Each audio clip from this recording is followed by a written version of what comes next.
ശ്രദ്ധിക്കുക, വാഹനത്തിന്റെ വലതുഭാഗത്ത് ഒരു ബോർഡ് നമുക്ക് കാണാം. നീല ബോർഡാണ്. നിങ്ങൾ ശ്രദ്ധിച്ചു നോക്കുക.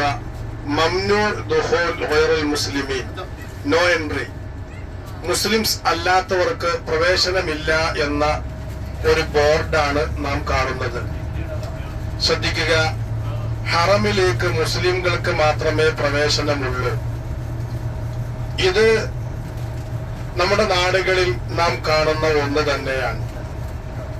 മുസ്ലിംകൾക്ക് പള്ളിയിലേക്ക് നിസ്കാരത്തിന്റെ പ്രവേശനം, അതുപോലെ ഹിന്ദുക്കൾക്ക് അവരുടെ ക്ഷേത്രങ്ങളിലേക്ക് ആരാധനകൾക്ക് പ്രവേശനം, ക്രൈസ്തവർക്ക് അവരുടെ ചർച്ചുകളിലേക്ക് ആരാധനകൾക്ക് പ്രവേശനം. ഓരോ മതക്കാർക്കും അവരുടേതായ ആചാരങ്ങളും അനുഷ്ഠാനങ്ങളും വിശ്വാസങ്ങളുമുണ്ട്. ആ ആചാരങ്ങളും അനുഷ്ഠാനങ്ങളും വിശ്വാസങ്ങളും അനുസരിച്ചായിരിക്കണം ഓരോ മതക്കാരും മുന്നോട്ട് പോകേണ്ടത്. ഇടതുഭാഗത്ത് കാണുന്നത് മസ്ജിദ് ആയിഷയാണ്. ഹറമിന് പുറത്തുള്ള ആയിഷ ബീബി റളിയല്ലാഹു അൻഹയുടെ നാമധേയത്തിലുള്ള പള്ളിയാണ് ഇടതുഭാഗത്ത് കാണുന്നത്. ഹറം കഴിഞ്ഞു എന്ന സ്തൂപം, ഹറം ആരംഭിക്കുന്നു എന്ന സ്തൂപമാണ് ഇപ്പോൾ നാം കണ്ടത്.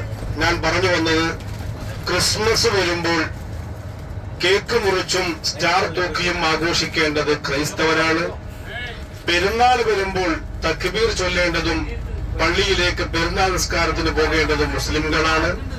ഓരോരുത്തർക്കും ഓരോരുത്തരുടേതായ വിശ്വാസങ്ങളും ആചാരങ്ങളുമുണ്ട്.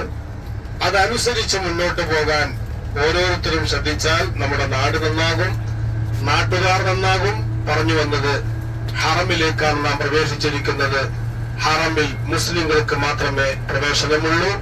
ഹറമല്ലാത്ത എല്ലാ സ്ഥലങ്ങളിലും എല്ലാ മതവിഭാഗങ്ങൾക്കും പ്രവേശനാനുമതി നൽകുന്ന ഒരു വലിയ ഗവൺമെന്റാണ് സൗദി ഗവൺമെന്റ്.